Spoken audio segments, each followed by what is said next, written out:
Hi, this is the voice of Dr. Derek L. Campbell. I am the founder and chief executive officer of DLC Consulting Group. Today I'm going to talk about our revolutionary boss leadership training program. Our program will save your business money by improving ineffective supervisor-employee workplace relationships. The program will reduce any diversity challenges that may exist between supervisors and employees in your business.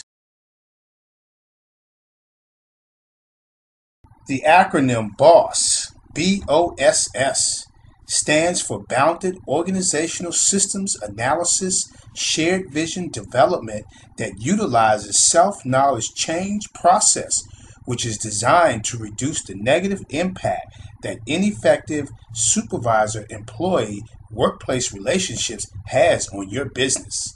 Before we talk about how the BOSS program works, I would like to talk to you about how businesses lose money as a result of ineffective supervisor-employee workplace relationships.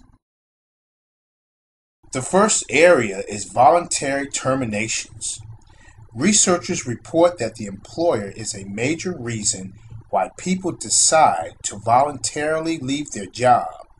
People are apt to say that I am tired of working for them, him, or her, which involves a manager or supervisor. Voluntary termination is costly because there are separation, vacancy, and replacement costs associated with this type of separation. Separation costs include costs for exit interviews, related administrative costs, separation or severance pay, and unemployment compensation. Replacement costs include the cost of attracting new applicants, entrance, interview costs, testing, sometimes traveling and moving expenses for some employees, pre-employment administrative costs, medical exams, and information and dissemination and acquisition. Vacancy termination costs include increased costs to bring in temporary employees to complete the job. Now that we know that it can become costly for the business when an employee voluntarily leaves the job, let's look at how the perception of harassment from a supervisor can impact the workplace. Of course, workplace bullying can occur between coworkers or between the supervisor and the employee. If an employee complains that the supervisor talks to them in a loud and intimidating tone of voice, the employee can perceive this as harassment.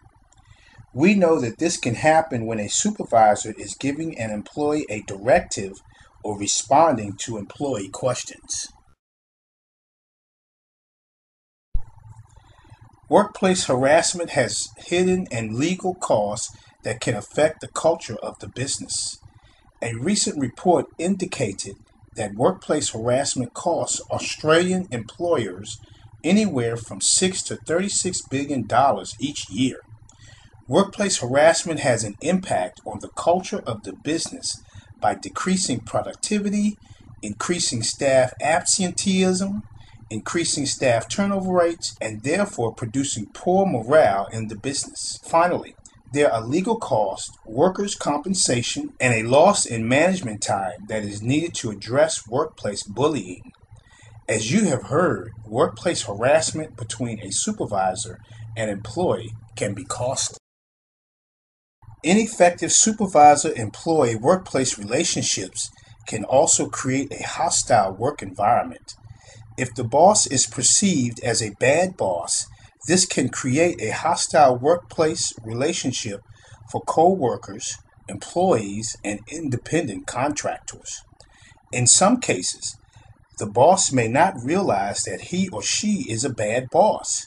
They may say, "This is what makes a good boss, so there is no need for me to change my way of doing things." Some say that supervisors who are considered bad bosses will ignore employees until there is a problem, and then react to the employee by pouncing on them. They may speak loudly and rudely to employees, fail to provide employees with rewards or recognition for desired employee performance. They may also continually discuss negative events with employees as well as search only for fault in the employees. The supervisor may believe that this is what makes the employees more productive.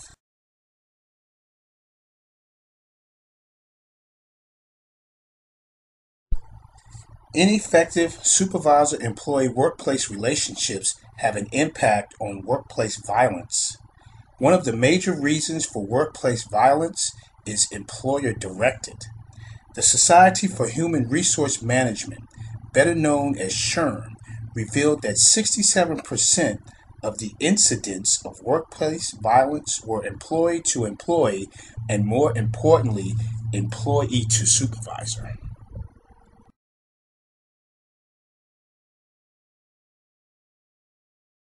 Workplace violence also has a correlation to unfair treatment, hostile bias, and workplace diversity. Unfair treatment or the perception thereof is the top reason for workplace violence, which includes homicides. Workplace violence is also caused if an employee believes that the supervisor and employees hate them. Workplace diversity is also a cause for workplace violence. Supervisors have a great impact on whether the employee feels that they are treated unfairly. If they feel hostility from the supervisor, the employee may feel that it is because they are culturally different from their supervisor.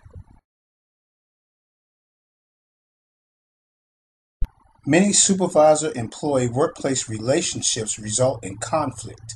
At the heart of the matter are differences in verbal and nonverbal behavior expectations, differences in individual beliefs and perceptions, inadequate coaching and feedback, employees believing that they are devalued, which results in the loss of trust between supervisors and employees.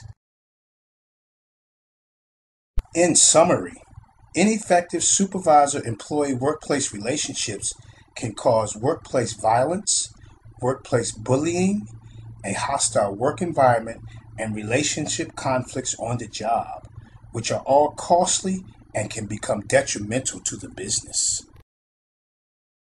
Your business needs high-quality supervisor-employee workplace relationships to overcome the before-mentioned challenges.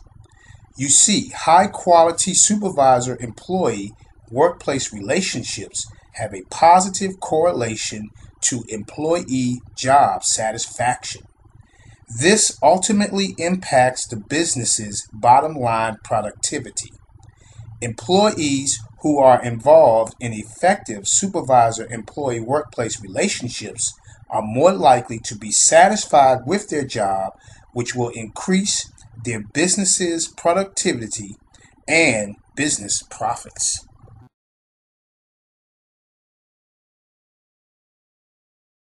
The bigger problem is that in the past, businesses have depended on improving supervisor-employee relationships by 1. Reorganizing the company's structure, or receiving tips from various authors, or even following specified guidelines, or just reading and absorbing information.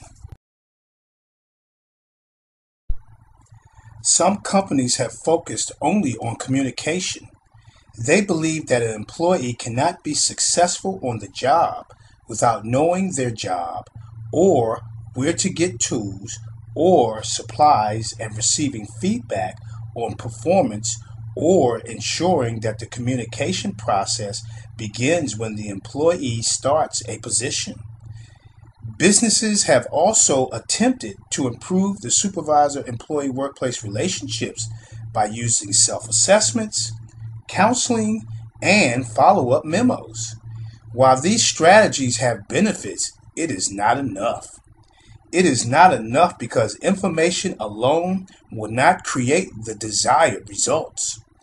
The Boss Leadership Training Program will transform your culture into one that has exemplary supervisor-employee workplace relationships.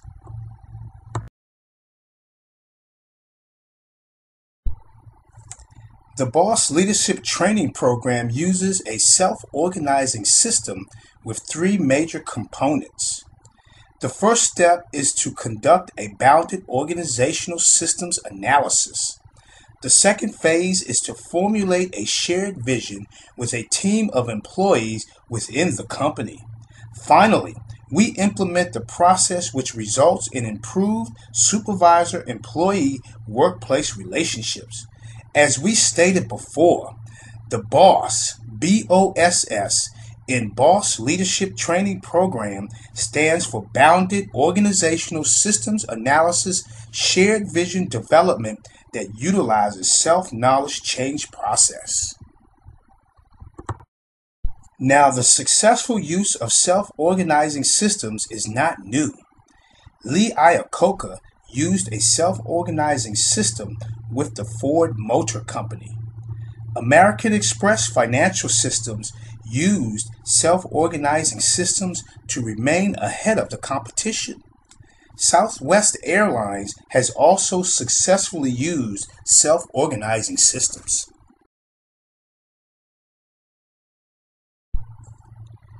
So the real question is, why must we use self-organizing systems?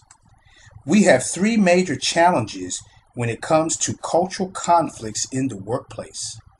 The first is the power struggle that ensues between supervisors and employees. The second is what process will overcome the defensive routines that employees use when faced with supervisor challenges. The third is the challenges that unions can provide for businesses. This also results in defensive routines, blaming, accentuating the negative, and an assortment of behaviors that are detrimental to the organization. We begin the bounded organizational analysis by conducting interviews and a systems thinking evaluation. We interview supervisors and employees. We also evaluate to determine patterns and trends, and from that we develop a systemic structure and developmental models. Next, we identify a chosen group of employees who work together to develop a shared vision. We provide them with the bounded organizational analysis, and in turn they develop strategies that effectively promote positive supervisor-employee workplace relationships.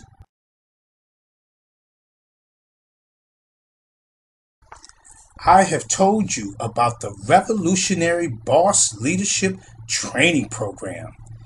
It can provide benefits for any business or organization. You can contact us at 856-566-3267 for more information, or visit our website at www.dlconsultantgroup.com. You can also email us at info@dlconsultinggroup.com.